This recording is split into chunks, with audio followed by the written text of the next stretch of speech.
Imagine you want a quick snack or meal, but instead of your 100th PBJ or a bowl of cereal like normal, you whip out some homemade pot stickers from the freezer.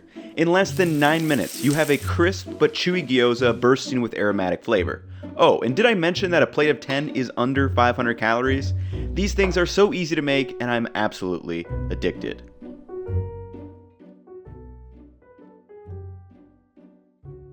Hey everyone, I'm Ethan, a home cooking nerd who likes to find better ways to cook and share them with all of you. So I'm absolutely addicted to these pot stickers and having them in my freezer. So what we're going to cover today is kind of just the basics of the process. Then we'll cover the kind of filling equation because it's actually very versatile depending on what you want to throw in these. Lastly, I'll show you how to cook them, and I'll meet you back here in a couple minutes for the taste test. The basics of gyoza, as you can guess, are step 1, make or buy gyoza wrappers, 2, make the filling, 3, fill them, and 4, cook them. For step 1, I definitely prefer to buy them if they are available. Why, you may ask? So I am a huge proponent of making basically everything homemade, but there are definitely some things I find not completely worth it, gyoza wrappers being one of them. A package of 45 of these suckers costs just $1.59 at my local Japanese grocery store. And that's not to say that it's a hard dough to make yourself. I've done it before, and here's a video from the Flavors of Asia. It's literally just hot water, flour, and salt. But because it's so simple, it's not something you can really improve all that much by making yourself, so I'm happy to pay $1.59 for mine. Plus, I get an excuse to go to the Japanese store where there are a lot of other interesting foods to buy, including one of my favorite candies, Hi-Chews. However, something I always do make myself is the filling, so let's cover the equation. For me, this is 1 part ground meat or a meat alternative, a half part fresh vegetables, 1.5% salt, and aromatics and seasonings. So for the meat, ground pork is probably going to be the most traditional, but turkey, chicken, or beef work well, and this will probably work great too with firm tofu or impossible meat as well for the vegetarian folks out there. For the vegetables, pork and cabbage is a really classic combo, but you could use carrots, mushrooms, onions, or whatever finely diced vegetables you may have in the fridge.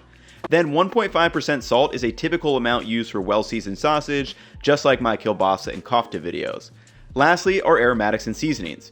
You can never go wrong with fresh ginger and garlic, but things like scallion, soy sauce, rice vinegar, white pepper, and other spices can go right in. So let's cover the filling that I use for a classic pork and cabbage gyoza.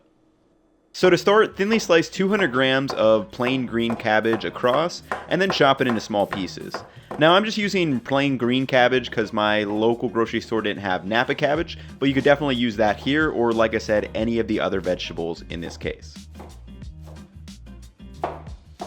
Add the chopped cabbage to a bowl and then sprinkle in a tiny bit of salt and just lightly massage the cabbage a bit. This is going to help draw out some excess moisture, which could unseal our gyoza in the filling later on, and just set that aside for 10 minutes. Meanwhile, you can thinly slice a single scallion, grate 2 cloves of garlic, grate a knob of ginger, and finally a serrano pepper for a little bit of spice.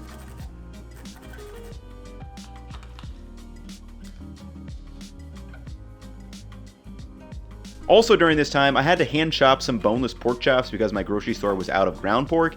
It's not quite the same fat content, but it does work well enough in a pinch.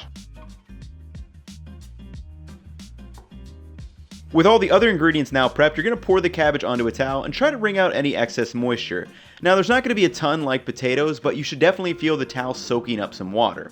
Then you're going to add the cabbage back to the bowl along with the ground pork, scallion, ginger, garlic, serrano, 6 grams of salt, 2 grams of MSG, and a sprinkle of white pepper if you are using it.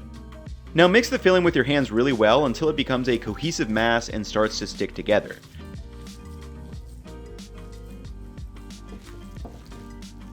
And when picking it up, it should be kind of pasty and it shouldn't fall right off your hand, and this will give us a better bind in the final pot sticker. Then lastly, you just want to taste the filling to ensure it tastes well seasoned. So set a little nub on a plate, microwave it for 20 to 30 seconds, and then just give it a taste, and then feel free to add anything else at this stage as you see fit. But now, let's talk folding. So there are 3 main ways that I've seen to fold gyoza, and I'm not a master at any of them. But good thing for us, it's more for aesthetics than taste. So let's start with the most traditional for restaurants, which is probably going to be the one direction pleat. Now I should also point out that the first step for all of these is to lightly wet the exterior of the gyoza wrapper, as this will allow us to get a tight seal before cooking them. So you're going to fold the wrapper in half without touching the other side and kind of push the filling down a bit. Then using your thumb and index finger, you're going to create pleats on only one side of the wrapper going in one direction. As you go, you'll lightly press the pleats against one side, but don't fully seal it until you have all those pleats done. Then you're going to pinch and seal the edges. Now, I'm pretty terrible at this method. I think the next method is much easier and looks better when I do it at least. This is the centerfold. So for the centerfold, you want to wrap it straight in half to the center and then lightly seal it.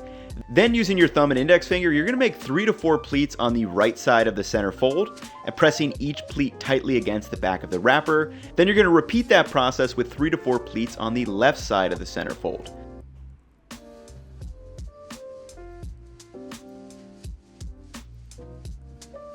Then when the pleating is done, you're just going to press the pleats in to seal the gyoza, and this is definitely my preferred method, but now let's cover the fastest. So if you don't want to deal with the pleats, you can do what I like to call the taco curl. You're just going to fold the wrapper in half all the way around, sealing it on the edges. Then using your thumb and index finger on both hands, you're just going to pinch the edge and form a V with your hands, then bring the base of the thumbs to kind of give the gyoza a slight curve. It's definitely not the prettiest, but it tastes just as good. After folding the dumplings, place a piece of parchment paper over a baking sheet and set the crimped gyoza on it. So just pick whatever folding method you like and go to town. And this is really the only hard part. Not that it's actually hard, it just kind of takes time. But I mean, since COVID is going on and it's getting dark at like 4 o'clock, I feel like we've got all the time in the world right now. So pick a show and make a bunch of these bad guys, and then we'll freeze them.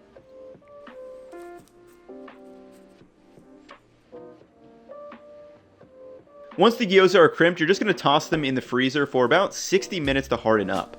Then after 60 minutes, you can throw them in a bag or container, and now you have one of the greatest snacks or quick meals on your hands. Let me show you how to cook them. So to cook these, it couldn't be more simple. You're going to set a pan over medium heat and add about 7 grams or a half tablespoon of oil, then add the gyoza and cook for 1 to 2 minutes until nice and brown on one side.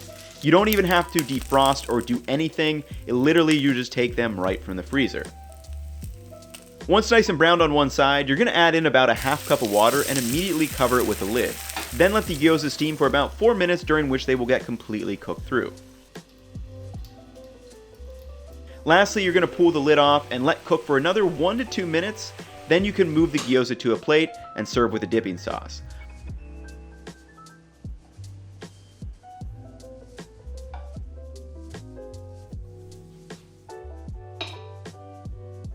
I like doing 3 parts soy sauce, 2 parts rice vinegar, a 1/2 part sesame oil, and throwing in some sliced scallion. I'm salivating all over again just watching this right now. Let's do our taste test. The texture on these, I think, is my absolute favorite part of them. They're chewy, succulent meat, juicy. Like, no matter how big of a plate you give me, I'm absolutely gonna finish them.